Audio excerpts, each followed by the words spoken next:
جو صاحبان ہیں, چاہے قائد حزب اختلاف قومی اسمبلی ہیں, چاہے قائد حزب اختلاف سینٹ ہے, دونوں کا تعلق پی ٹی آئی سے نہیں ہے. پی ٹی آئی کی حمایت سے ضرور بنے ہیں, لیکن دونوں اپنی اپنی علیحدہ پارٹیوں کے جو ہے وہ نمائندے ہیں. تو اس صورتحال میں پی ٹی آئی کی اپنی ایک پالیسی ہے, پی ٹی آئی مذاکرات کے حوالے سے بھی ظاہر پی ٹی آئی کی اپنی پالیسی ہے. آپ نے سہیل آفریدی صاحب کے بارے میں بات کی ہے کہ ان کی بات کو زیادہ وزن دیا جائے گا, تو سر اس معاملے میں بہنوں کا کیا عمل دخل دیکھ رہے ہیں, خاص طور پہ علیمہ خان صاحبہ کا؟ دیکھیں, میں نے تو بڑی واضح طور پہ کہا ہے کہ جو بانی پی ٹی آئی ہیں ان کے خاندان کے قریب اس وقت سمجھے جاتے ہیں سہیل آفریدی. تو ان کا جو خاندان اس وقت جس کے بارے میں یہ کہا جاتا ہے کہ ان کی گرفت جو ہے وہ پارٹی پر ہے, یا پارٹی کے سب سے زیادہ معاملات کے حوالے سے جو ایم این ایز ہیں, جو سینیٹرز ہیں, جو ایم پیز ہیں, ان کے پاس جاتے ہیں, تو وہ یہی تین نام ہیں. سر یہ بات میں آپ کی جو آپ کہہ رہے ہیں اس بات پر سر یہ مجھے سوال یاد آ رہا ہے کہ آپ کہہ رہے ہیں کہ وہ خاندان کے ساتھ بہت قریب ہیں سہیل آفریدی صاحب. تو سر پھر سہیل آفریدی صاحب بارہا ہم یہ بات سنتے ہوئے نظر آئے ہیں, وہ یہ کہتے ہوئے نظر آتے ہیں کہ انہیں ہٹانے کی کوشش کی جا رہی ہے, اور ایک دفعہ تو سر انہوں نے یہ بات بھی کی تھی کہ خان صاحب کی بہنوں سے پوچھ لیا جائے کہ انہیں کون ہٹا رہا ہے. سر پھر اس کو کس بات سے ہم جو ہے وہ تشبیہ دیں سر؟ دیکھیں, خبروں میں رہنے کا کوئی طریقہ کار بھی ہوتا ہے, کبھی ہٹانے کی بات نہیں. اگر ہٹانے کی بات ہوتی اور خان صاحب کی بہنیں ہٹانا چاہتی تو شاید اس وقت سہیل آفریدی جو ہیں وہ وزیر اعلیٰ کے پی نہ ہوتے. آپ اس سے پہلے دیکھ چکی ہیں علی امین گنڈا پور, جو ہی اختلافات سامنے آتے ہیں تو میرے خیال ہے بمشکل انہوں نے 2 ہفتے نکالے تھے, 2 ہفتوں کے دوران ہی سارا معاملات جو ہے وہ طے پا گئے تھے. اور جو علی امین گنڈا پور ہیں اس وقت آپ کو پی ٹی آئی میں کہیں نظر نہیں آتے. تو سہیل آفریدی صاحب تو جو ہے وہ قریب اس لیے بھی سمجھے جاتے ہیں کہ کوئی ملاقات ہو, کوئی پریس کانفرنس ہو جو ان کے ساتھ ہو, اس میں عمومی طور پر نظر آتے ہیں. اور پھر جو تینوں بہنیں ہیں بانی پی ٹی آئی کی, وہ واضح طور پر کہتی نظر آتی ہیں کہ جو سارے معاملات ہیں تحریک کے حوالے سے, احتجاج کے حوالے سے, یا ساری جو پارٹی وہ سہیل آفریدی دیکھ رہے ہیں. تو اس سے آپ قربت کا اندازہ بھی لگا سکتے ہیں, اس سے آپ یہ بھی اندازہ لگا سکتے ہیں کہ کس حد تک معاملات جو ہیں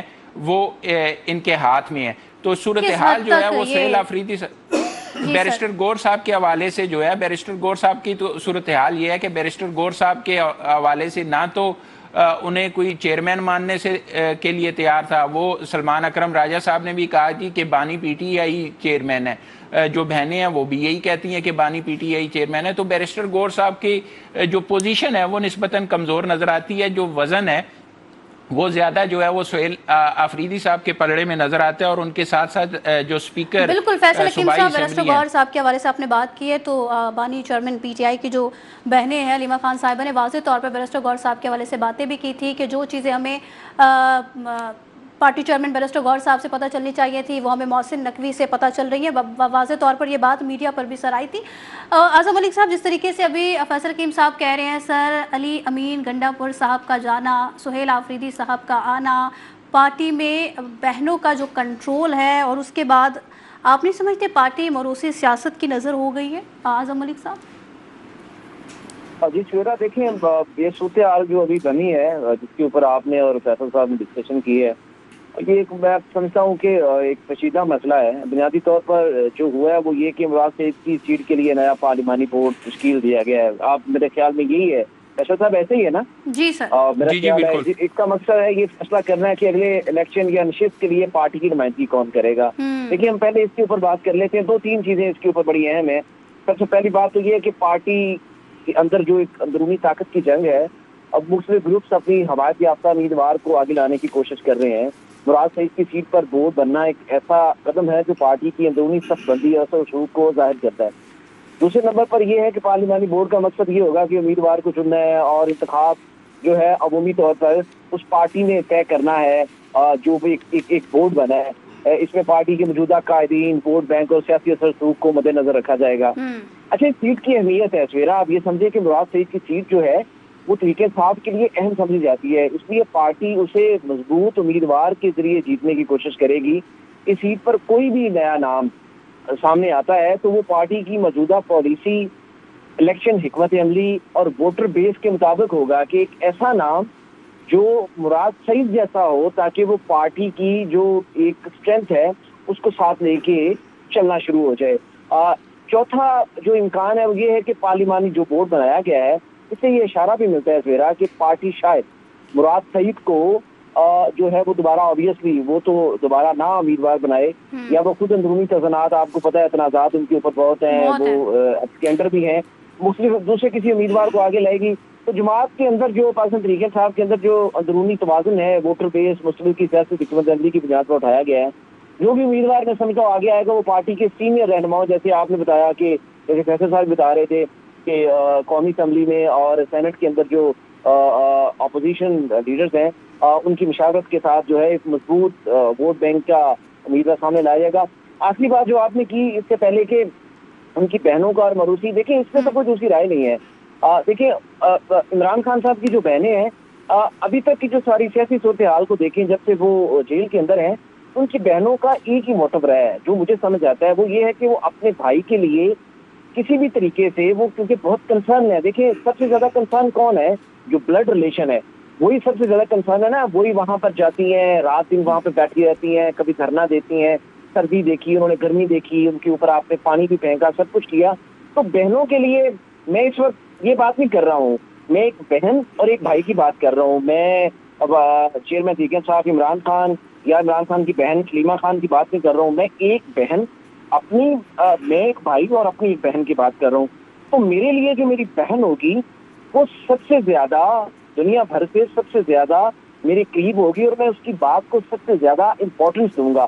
تو یہ کہنا کہ وہ بہنوں کے زیر اثر ہے، دیکھیں جب وہ تھے طاقت میں تھے، پاور میں تھے، تو ہم نے نہیں دیکھا، میں نے تو خیر مطلب فیصل صاحب بہتر جانتے ہوں گے وفاق میں، لیکن میں نے تو نہیں دیکھا کہ یہاں پنجاب میں بھی بہنوں کا بہت عمل دخل ہوگا کسی نہ کسی ایک چیز پہ. ایک دو چیزیں ہیں میرے پاس بھی، ٹائم آیا تو کبھی میں آپ کو بتاؤں گا، جس کے اوپر ایک لاہور کے بہت بڑے پولیس آفیسر کو تبدیل کر دیا گیا تھا ان کی بہن کی سفارش پہ. تو خیر اس موقع کے اوپر اگر آپ سمجھے تو بہنوں کا کنسرن صرف بھائی کو ریلیز کرنا اور ایک ایسے بندے کو آگے لے کے آنا ہے جیسے سہیل افریدی صاحب ہیں جو پارٹی کا نیریٹو عوام کے اندر زندہ رکھ سکے. دیکھیں ان کو اس چیز سے کوئی غرض نہیں ہے کہ پارٹی کے اندر ایک ایسا معتبر نام ہونا چاہیے جو دونوں طرف سے پارٹی کو بچا کر آگے نکلے اور خان صاحب کو جیل سے ٹھیک ہے. اعظم ملک صاحب آپ کا پوائنٹ میں سمجھ چکی ہوں. سر آپ کہہ رہے ہیں کہ بہنوں کا جو مین اگر مقصد سمجھا جائے یا کنسرن ہے وہ صرف اپنے بھائی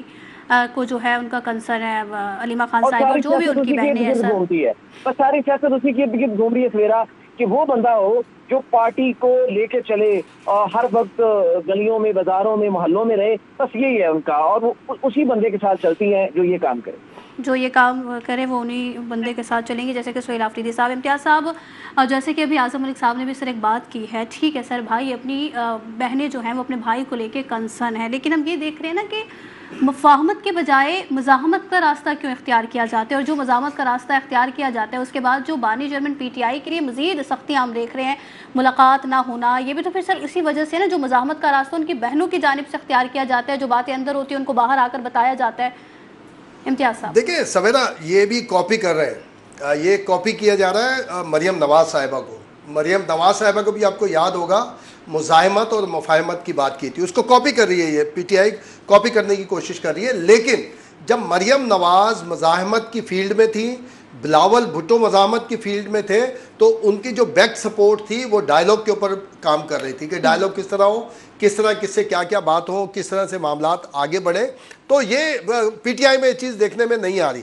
دیکھیں سہیل آفریدی جو ہیں اس کو یقیناً ہم کہہ سکتے ہیں علیمہ خان کی بلیسنگ ہو سکتی ہے، لیکن سب سے بڑی بلیسنگ ان کو مراد سعید کی تھی. اور مراد سعید آج بھی علی نواز جو علی امین گنڈا پور ہیں ان کے ساتھ ٹو مچ کانٹیکٹ میں ہے، جو کہ وہاں کے لوگ بھی ہمیں بتاتے ہیں کہ علی امین گنڈا پور ظاہر ہے کہ اس وقت ایک علیمہ خان صاحبہ سے کنٹروورسی آ گئی تھی تو ان کو گراؤنڈ کرنا تھا.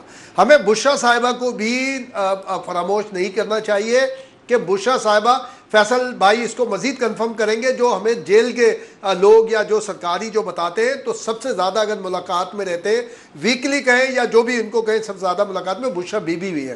لیکن ان کا ظاہر ہے کہ اسٹائل پالیٹکس کا ڈفرینٹ ہے, آپ اس کو کرپشن کے حوالے سے بھی کہہ سکتے ہیں. امتیاز صاحب سر آپ نے جو بات کی ہے, آپ نے کہا نون لیگ میں مزاحمت اور مفاہمت کا راستہ نون لیگ نے بھی اختیار کیا ہے, مریم نواز صاحبہ مزاحمت کا راستہ اختیار کر رہی تھی, شہباز شریف مفاہمت کا راستہ اختیار کر رہے تھے, کہ سر ہم نے اس وقت بھی تو یہ دیکھا نا کہ وہ بھلے مزاحمت مفاہمت کا راستہ اختیار کیا جا رہا تھا لیکن ایک پیج پر تھے, لیکن پی ٹی آئی میں ہمیں وہ چیزیں نہیں نظر آ رہی کہ پارٹی کے لوگ نہیں ہے نا سر ایک پیج پر تو نہیں ہے نا, جو اختلافات ہیں جو بھی تضادات ہیں وہ کھل کر سامنے آ رہے ہیں.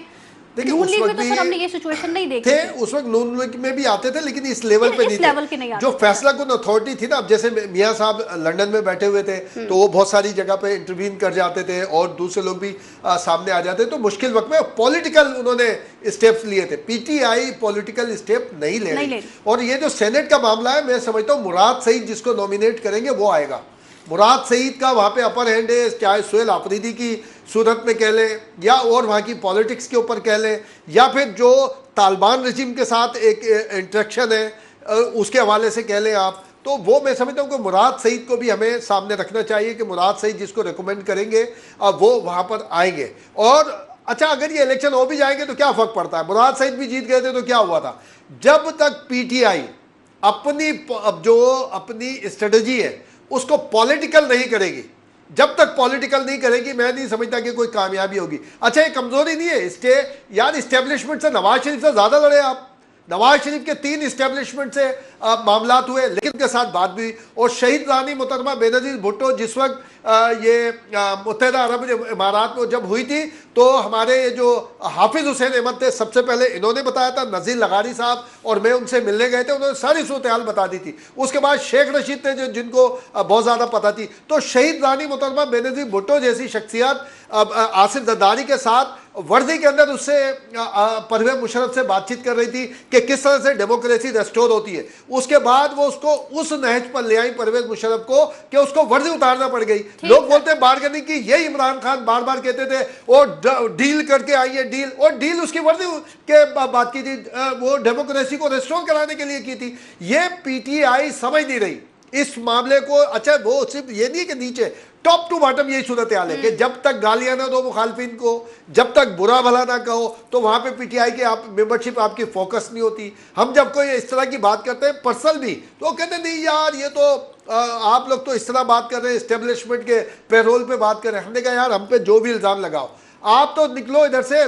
نواز شریف نے نہیں کی بات, کیا نواز شریف کو جب موقع ملا بات کی انہوں نے. اور یہ نہیں اس میں اصل میں بیچارے عمران خان کو سویرا صرف ایک بات کہ عمران خان صاحب کو یہ جو یوٹیوبرز باہر بیٹھے نا جو عجیب عجیب قسم کا ایک خوابوں کی دنیا کی باتیں کر کے وہ ان کو بھی اور ان کے جو قریب کے فالوور ہیں ان کو دبا دیتے ہیں. فیصل حکیم صاحب سر آپ کچھ کہنا چاہ رہے ہیں وہ بھی کہہ دیجیے گا, اور ساتھ ہی سر یہ بتائیے گا امتیاز صاحب جو بات کر رہے ہیں نا وہ تینوں جماعتوں میں ایک فرق ہے. تینوں جماعتوں میں فرق کیا ہے کہ پیپلز پارٹی اور مسلم لیگ نون جب مزاحمت کر رہے ہوتے ہیں تو ان کے پیچھے بیک ڈور پہ ایک جو قوت ہے وہ زیرک سیاستدانوں کی ہوتی ہے. آپ کو پیپلز پارٹی میں راجہ پرویز اشرف بھی نظر آتے ہیں, آپ کو میاں رضا ربانی بھی نظر آتے ہیں, آپ کو نوید قمر بھی, سینیٹر تاج حیدر بھی تھے. وہ ایک لمبی فہرست ہے.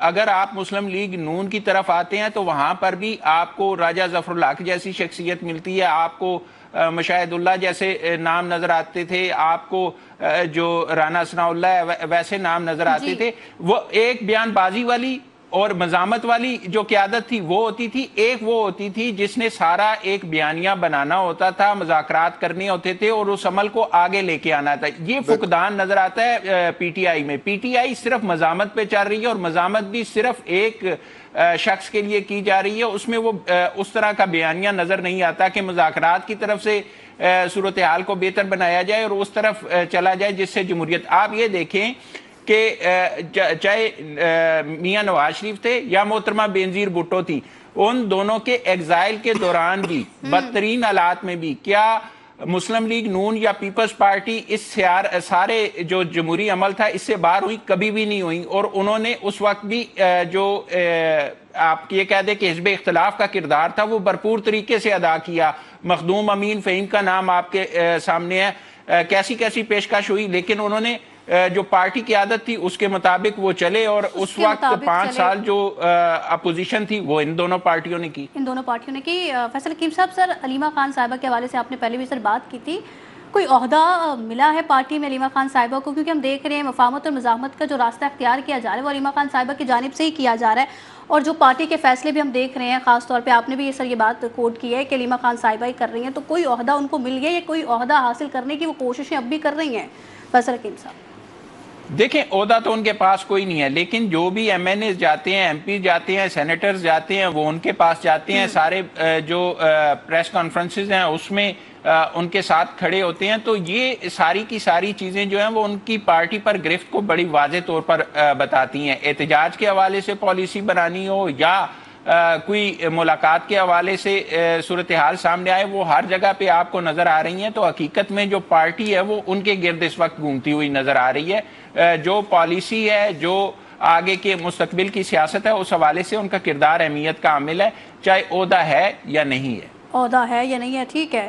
اعظم ملک صاحب، سر علیمہ خان صاحبہ کے پاس کوئی عہدہ نہیں ہے، لیکن اس کے بعد بھی ہم یہی دیکھتے ہیں جیسے کہ فیصل حکیم صاحب کہہ رہے ہیں کہ وہ پارٹی کے فیصلے علیمہ خان صاحبہ ہی کرتی نظر آتی ہیں بغیر عہدے کے، کوئی عہدہ نہ ہوتے ہوئے بھی. لیکن سر آپ اس چیز کا جواب دیجیے گا، جو انتخاب ہو رہے ہیں، کیا یہ انتخاب صرف ایک نشست کا معاملہ ہے، یا پھر ہم یہ سمجھیں کہ اس کے ذریعے خیبر پختونخوا میں اپوزیشن اتحاد اور ساتھ ہی پی ٹی آئی کے تعلقات کی سمت بھی اس کے بعد جو معاملہ چلا نشست کا، اس کے بعد واضح ہوگی؟ اعظم ملک صاحب. دیکھیں میرا اس میں تو کوئی دوسری رائے نہیں ہے. میں نے جیسے پہلے بھی بتایا، دیکھیں جب اس وقت کی جو نازک جو صورتحال ہے، اگر آپ اسے سمجھیں تو خان صاحب جیل کے اندر ہے. ان کو کسی اور کے اوپر جو ہے وہ اتنا زیادہ کانفیڈنس نہیں ہے جتنا اپنی بہنوں کے اوپر ہے. ظاہر ہے وہ اس کی بہنیں ہیں، اس سے زیادہ سگا رشتہ کیا ہو سکتا ہے؟ تو وہ بہنوں کے اوپر اعتماد کرنا ان کی مجبوری ہے، کیونکہ اس وقت وہ ایک ایسی صورتحال کے اوپر وہ کسی کے اوپر اعتماد تو کر نہیں رہے، نہ وہ پی ایم ایل این کے اوپر، نہ وہ پیپلز پارٹی کے اوپر، نہ وہ سیاسی جماعتوں کے ساتھ بات کرتے ہیں. پارٹی کے اندر اندرونی خلفشار اتنا زیادہ بڑھ رہا ہے کہ اندرونی خلفشار کی وجہ سے جو اندرونی ان کے اہم لوگ ہیں وہ ان سے بھی جو ہے وہ نانا نظر آتے ہیں. اسی لیے تو علی امین گنڈاپور صاحب کو ہٹا دیا گیا، کیونکہ وہ اسٹیبلشمنٹ کے ساتھ رابطے میں تھے.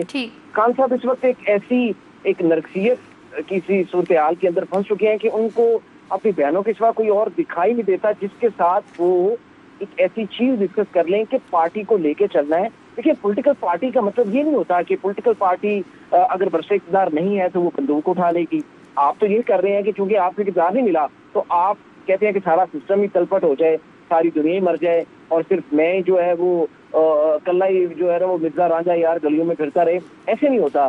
تو اس ساری جو سیاسی پولیٹیکل جو سچویشن ہے اس کے اندر خان صاحب مجبور ہے اپنی بہنوں کے ساتھ چلنے میں، اور بہنیں مجبور ہیں صرف عمران خان کے ساتھ چلنے میں.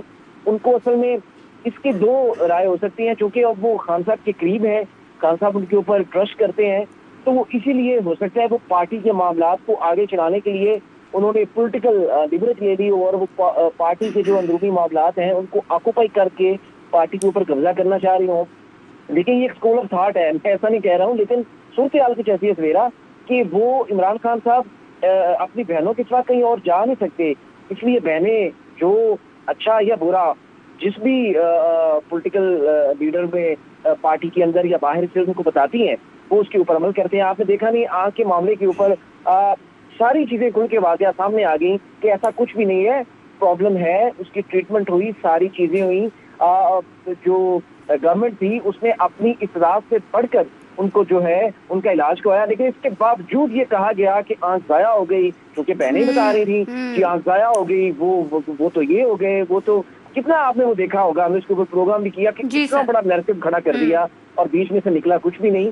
تو ظاہر ہے وہ سمجھتی ہیں کہ ہمارا بھائی ہے، اس کی جان ہم سے زیادہ کسی کو عزیز نہیں ہے. تو ایک ویشیس سرکل انہوں نے خان صاحب کے گرد بن لیا ہے جس سے خان صاحب بھی باہر نہیں آ رہے ہیں. صاحب آپ کہہ رہے ہیں وہ بہنیں ہیں، انہیں کنسرن ہے اپنے بھائی کی صحت کے حوالے سے، اپنے بھائی کی ہیلتھ کے حوالے سے، اور خان صاحب بھی ظاہر سی بات ہے ان کی بہنیں ہیں تو پھر انہیں بہنوں کے علاوہ کسی پر اعتبار وہ نہیں کر سکتے. بہنیں اچھا بتائیں، بہنیں برا بتائیں، اسی پر خان صاحب کو بھی اعتبار کرنا پڑ رہا ہے. ہمارے معزز مہمان 3 ہمارے ساتھ موجود تھے. آپ تینوں کے وقت کا شکریہ. پروگرام سے دیجیے سویرا بھٹی کو اجازت. اللہ حافظ.